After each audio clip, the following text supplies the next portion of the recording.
Welcome back to the Takeout. Thanks for hanging out with us. The chairman of the Florida Republican Party, Evan Power, joins me now. Evan, great to have you on the show. I want to play for you what Kathy Castor, Democrat from Florida, said to me earlier this week about the new lines drawn in Florida, and get your reaction on the other side, if you'd be so kind.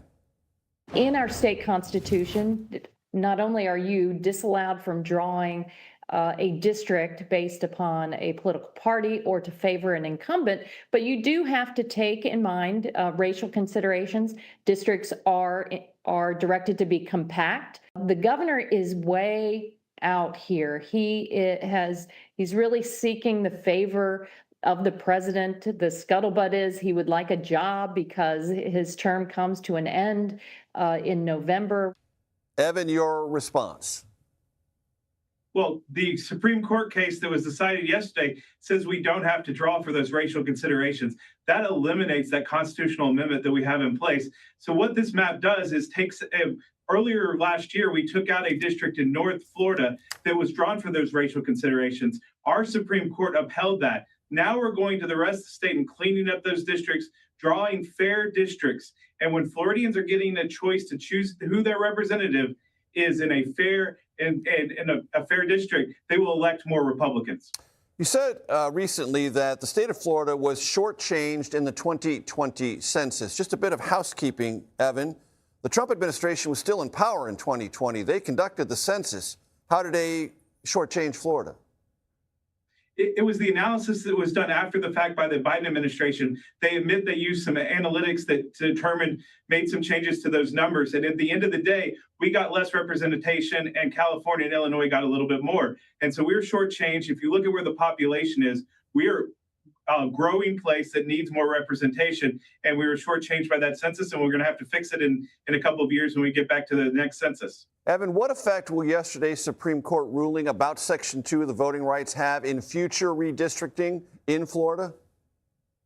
I think you're seeing it happen right now. Gone are the days of the snake-shaped districts that were drawn for a particular racial reason. And when you look at the map that we drew yesterday, it is in boxes. It looks fair. It looks a lot different than the gerrymanders that exist in blue states. And I think you're going to get fair elections here in Florida. And when voters make those choices, they're going to choose representatives that are Republican here in Florida. Evan, you've heard the term dummy-mander. That is where a party in power, whether it's Republican or Democratic, redraws district lines, makes some of them more competitive, hoping to enlarge what they already have. But in a wave election, those newly competitive or slightly more competitive districts can go the other way. Any fear that you're creating a dummy-mander scenario in Florida? Major, I don't think we're doing that. I think people don't understand how different Florida is from 8 years ago or 6 years ago. We have a 1.5 million Republican voter advantage here in Florida. And to put that into context, in 2018, Democrats had a 400,000 voter advantage. You're seeing people move into the state because we were the beacon of freedom during COVID. They like the free state of Florida. We're becoming more and more Republican every day. So I know that when we fight on the battlefield, Hakeem Jeffries can bring his campaign operations down here, but we will win, and we can let the Democrats waste and burn more money here in Florida so we can win some other places. So what I hear you saying, Evan, is when Democrats, as they frequently do now, point to special election results in other parts of the country saying they're overperforming, polls in certain congressional districts show President Trump's ratings underwater as compared to 2024. You're telling me Florida will be resistant to all of those national trends? I think Florida is a safe Republican state. People don't understand how great it is.